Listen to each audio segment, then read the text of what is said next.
Once upon a time, in a quiet valley surrounded by whispering trees, there lived a boy named Arin. Arin was unlike the other children in his village.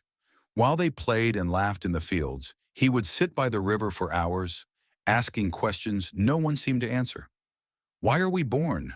What lies beyond the stars? How do we find true peace?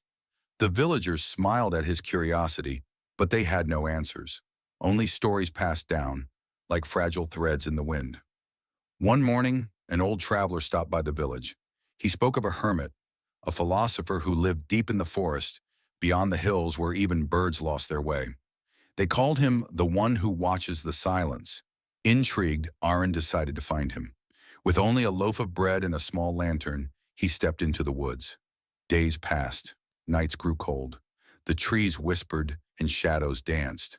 But Arin walked on, led not by certainty, but by wonder. Finally, on the seventh day, he found a cave hidden beneath a great banyan tree. There, wrapped in robes the color of dusk, sat the philosopher, eyes closed, as still as stone. Arin hesitated, then bowed and asked softly, "Master, what is the meaning of life?" The old man opened one eye and looked at Arin, not with surprise, but with the calm of someone expecting him. He smiled gently and said, "Tell me, what brought you here?" Arin blinked. "I wanted to understand." The philosopher nodded. "Then you already do." Confused, Arin asked, "But you haven't answered my question." The old man chuckled. "Some questions are not solved with answers, but softened with silence." He gestured to the space beside him. "Sit, be still, listen to the forest, the river, your breath.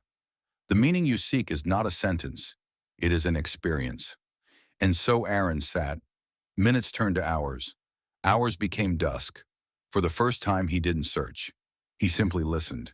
And in that stillness, something shifted. Not everything needs to be understood to be meaningful. Some truths live not in words, but in presence.